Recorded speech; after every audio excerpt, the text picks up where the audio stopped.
All right, let's talk about this fabulous weather. It was great out there today. Oh, wasn't it kind of dreamy? Yeah. And you know what? Tomorrow afternoon, warmer. Good. And I think the day after that, warmer still. So Okay. I'm really excited about the forecast that I have to share with you tonight.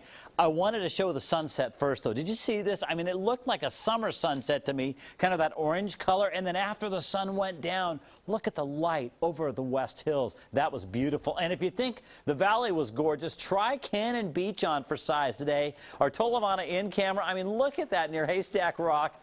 And there weren't that many people at the beach because, of course, everybody's at work. But all the way to the finish, it was spectacular, and it's going to be another beauty tomorrow. Now, the Oregon coast was the warmest place to be today, if you can believe that. Those breezy east winds kicked many places up into the 70s. Tomorrow, though, those of you in the beaches will be cooling because your winds shift.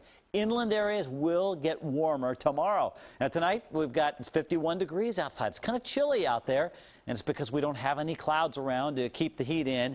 Today's high was 65. That's 3 degrees above average, and tomorrow we will do better than that. Here's the reason we've been so clear, almost like there's a bubble over us. Well, it's high pressure that kind of helps clear the skies. And the other factor today that also got the coast so warm was this dry and mild breeze coming off the Cascades and the Coast Range. And this is a sign that we're warming and drying, and tomorrow we're going to do more of that. The only change tomorrow, you see these high clouds just kind of filtering in right here. From time to time, they'll be drifting across our skies, but they're not going to make a big difference.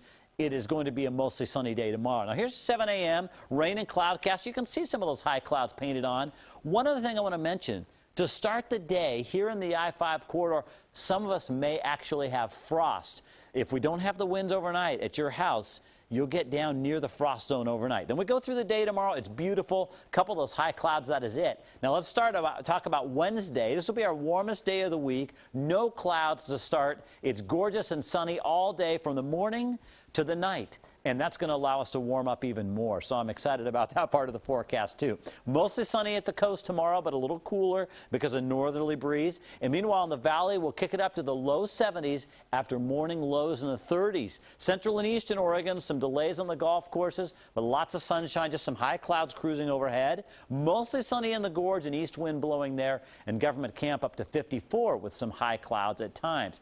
In Portland proper, you know, close in on the Willamette here, 39 for a morning low, 70 for an afternoon high. Isn't that almost perfect? I mean, that's like true spring weather around here. 68 to 72 on the west side, morning lows as low as 35, 36 degrees. So pockets of frost.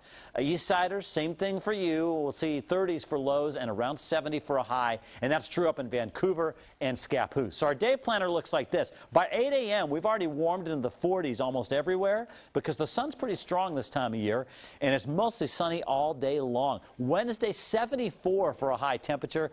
Thursday, we're still at 70, and then we kind of have a sudden halt to the sunshine as the weekend kicks in. But Kelly, as I mentioned earlier, let's not worry about the weekend right now. Let's live in the moment because we've got the sunshine. Yeah, and in April, they're usually just short little spurts They anyway. are. Just little teasers. Yeah. Thank you, Bruce. All right.